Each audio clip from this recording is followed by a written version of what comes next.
Bonjour, nous sommes aujourd'hui 48 heures après la tenue du premier tour des élections présidentielles en Turquie et il est temps de faire un premier bilan. Ce n'est qu'une esquisse de bilan qui, bien sûr, méritera d'être précisée au fur et à mesure des évolutions de la vie politique à venir en Turquie. Alors, il y a tout d'abord plusieurs remarques que nous pouvons faire. C'est le taux de participation exceptionnel puisque 88% d'électeurs se sont déplacés pour faire leur choix, ce qui est un record dans l'histoire de la Turquie républicaine et qui indique non seulement un sens du politique de la part de la population turque, qui indique que les pratiques républicaines, je rappelle que nous fêtons cette année le 100e anniversaire de la République et que donc les pratiques républicaines se sont véritablement incrustées dans la pratique citoyenne des Turcs. Et puis aussi, c'est l'expression, cette fois-ci, conjoncturellement, d'une bataille politique qui a été très intense au cours des semaines qui ont précédé ce dimanche électoral, notamment par l'opposition de deux projets politiques, de deux projets de société qui s'affrontaient et qui ne se sont pas fait de cadeaux.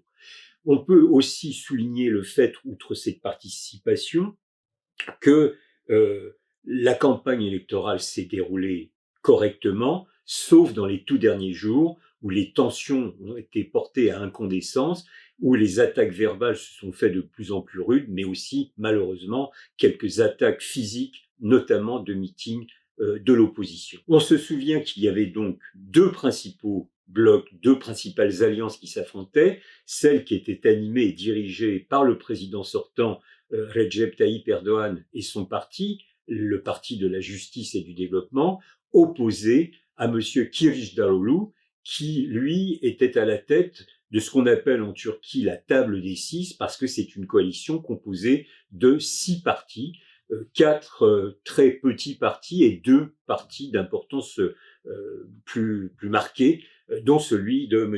Kılıçdaroğlu. Alors les résultats, nous les connaissons. Pour ce qui concerne l'élection présidentielle, eh bien, déjouant tous les pronostics et tous les sondages d'opinion, Recep Tayyip Erdogan est arrivé en tête avec 49,5% des suffrages exprimés. Donc, il affleure les 50%, il affleure la possibilité d'avoir été élu au premier tour. Ce n'est pas le cas. Il y aura donc un deuxième tour. Et pour sa part, le candidat de l'opposition, le principal candidat de l'opposition, Monsieur Kılıçdaroğlu, fait presque 45% des suffrages exprimés, donc il y a un différentiel de 4,5% environ, ce qui est très important pour le deuxième tour. En ce qui concerne les élections législatives, et là il n'y a qu'un tour, eh bien nous avons donc le résultat définitif de la composition du Parlement, du futur Parlement. L'alliance menée par M. Erdogan avec son allié d'extrême droite, le Parti d'action nationaliste, remporte la majorité absolue au Parlement. Je rappelle qu'il y a 600 députés au Parlement turc et que cette coalition menée par Erdogan remporte 322 sièges, alors que l'opposition menée par M. Kılıçdaroğlu en remporte pour sa part 213. Et puis il y a, lors de ces élections législatives, un troisième bloc qui est apparu, qui est incarné par le parti kurdiste, le Parti démocratique des peuples, qui réussit à avoir 65 sièges.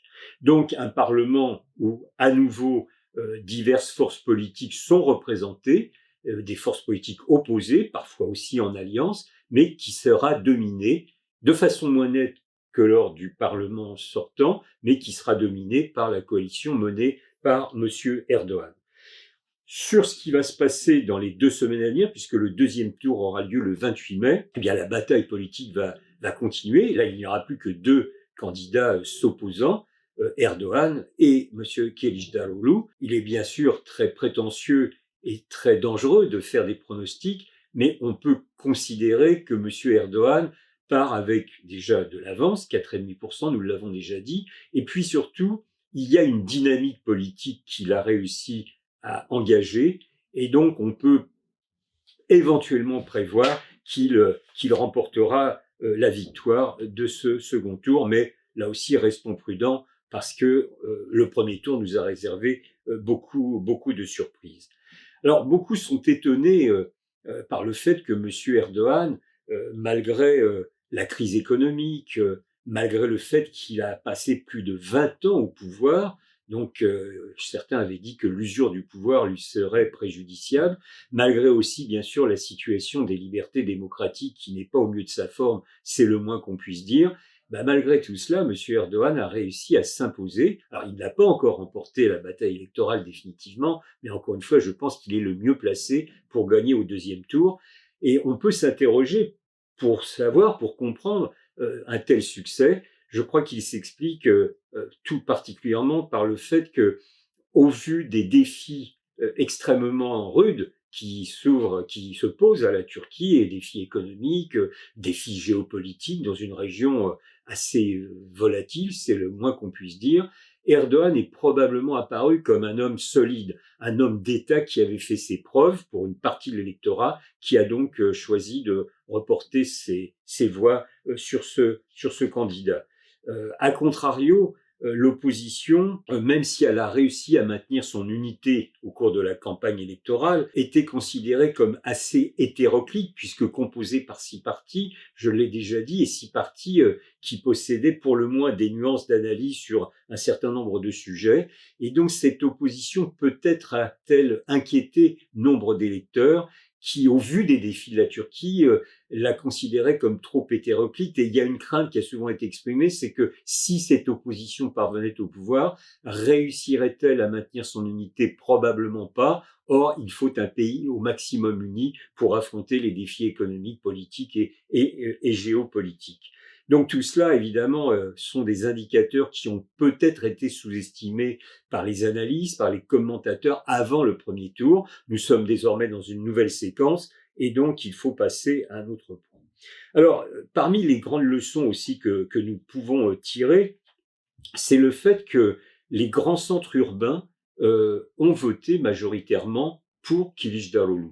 Il y a donc un phénomène sociologique intéressant, c'est que les endroits, les concentrations urbaines où se retrouvent les classes moyennes principalement, ont plutôt voté pour le changement, ont plutôt voté contre M. Erdogan, parce que ce vote a pris un aspect de caractère référendaire, peut-être parce qu'il le supporte moins l'ordre moral conservateur que veut instaurer, que veut faire régner M. Erdogan.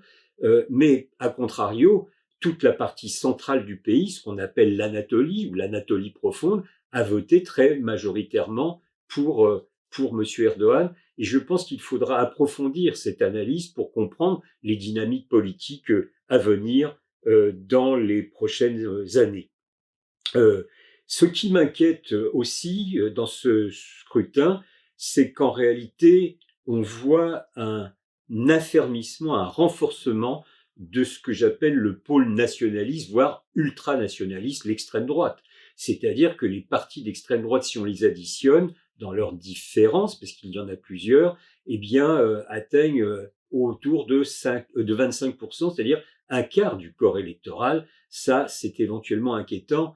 Et je suis de ceux qui considèrent qu'en fait, c'est le véritable danger pour l'avenir de la Turquie, plus que l'islam politique qui est incarné par M. Erdogan et l'AKP, parce que cet islam politique, il est plutôt en train de baisser, de s'effriter, alors très relativement, puisque M. Erdogan est en tête, mais je rappelle que là, il est obligé de passer par un second tour, alors que lors des précédentes élections présidentielles, en 2018, eh bien, il avait atteint l'élection dès le premier tour. Donc, il y a non pas un affaissement, ce serait très exagéré, mais un léger effritement de ce courant que je qualifie d'islam politique. Et c'est d'ailleurs un phénomène qu'on peut aussi constater dans d'autres pays de la région, alors dans des contextes politiques certes différents. Nous sommes donc dans une situation compliquée, mais où une victoire du bloc majoritaire sortant se dessine. Un dernier aspect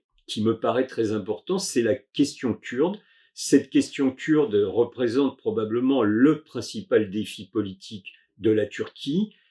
Cette question kurde a été instrumentalisé. Pour une raison simple, c'est que le parti kurdiste, le parti démocratique des peuples, n'a pas présenté de candidat. Il a soutenu dès le début le candidat de l'opposition, M. Kılıçdaroğlu.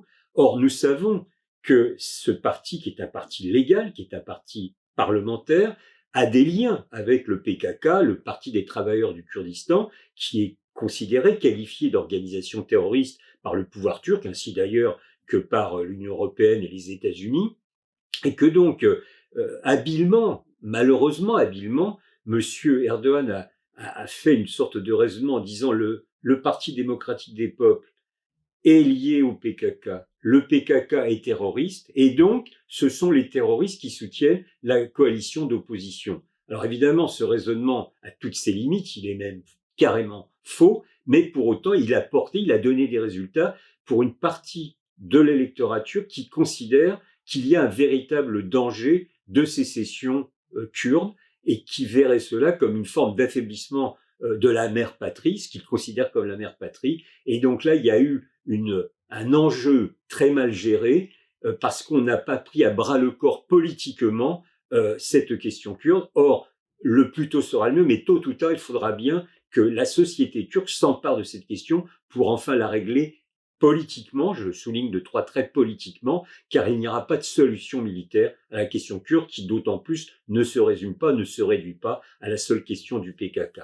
Donc voilà quelques premières leçons que nous pouvons tirer de ce rendez-vous électoral très important dans une Turquie républicaine qui fête cette année son 100e anniversaire, qui a prouvé une sorte de vitalité démocratique indépendamment des restrictions aux libertés individuelles et collectives qui sont malheureusement la marque de ces dernières années.